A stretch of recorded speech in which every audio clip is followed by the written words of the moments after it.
Alright, section 7.6, we're going to be solving by taking logs of both sides.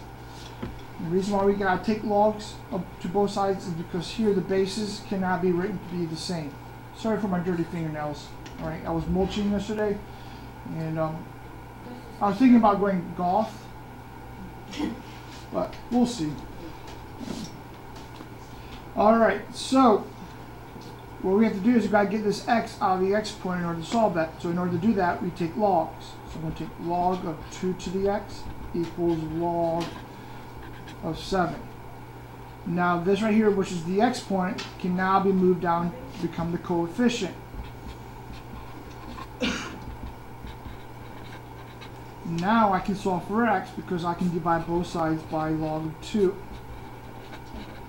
So x is equal to log of 7 over log of 2. And you can leave your answer just like that. It's a funky looking answer, but nonetheless, it's an answer. Alright, let's look at another example. This one has a couple more steps involved. Alright, so again, I cannot get any of these to be the same base, so that's the reason why I'm going to have to use logs. But you notice this is the one that has the exponent with the variable in it. So that means this is the one I must get by itself. So the first thing I have to do, I have to subtract 4 from both sides.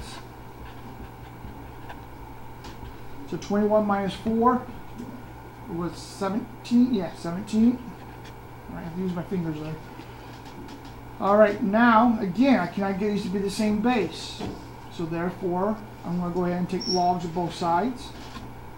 Now we should put the log right in front of each of the terms on both sides.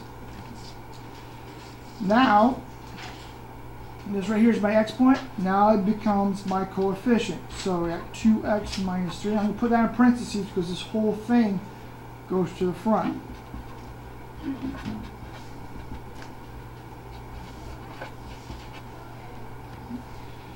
Now you got a couple of choices here. Alright, but I'm not going to tell you what they are. I'm just going to show you probably the best method is go ahead and divide both sides by log of 10.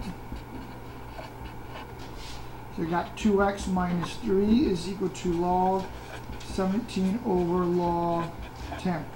This is an actual value. It's some funky decimal. Alright, but keep it in terms of logs. In other words, I don't want you to convert this. Keep this in logs. Alright, so I'm going to add 3 to both sides. So I got 2x is equal to log of 17 over log of 10 plus 3. Just keeps getting uglier. Alright? That's alright. Welcome to the real world of math. Now I can divide both sides by 2. So now I'm getting an answer that's this. Sorry about that. So this is actually an answer, but we can't leave it in this form because this is a complex fraction. In other words, here's a fraction within a bigger fraction. That's a no-no. Right? So in order to get rid of that, this is the small fraction. In other words, if I can get rid of this log of 10, this no longer will become a fraction. So therefore, it will no longer become a complex fraction. So what I'm going to do is I'm going to multiply every single thing in this whole fraction by log of 10. So I'm going to multiply this by log 10, multiply this by log 10, and multiply this by log 10. All right, so when I do that, I get log of 17 plus 3 log 10 over 2 log of 10. All right. Now, this is a normal fraction, and I can leave it like that. All right. Reason why I did this method is I want you to see a complex fraction, even though we haven't really covered that at all in detail.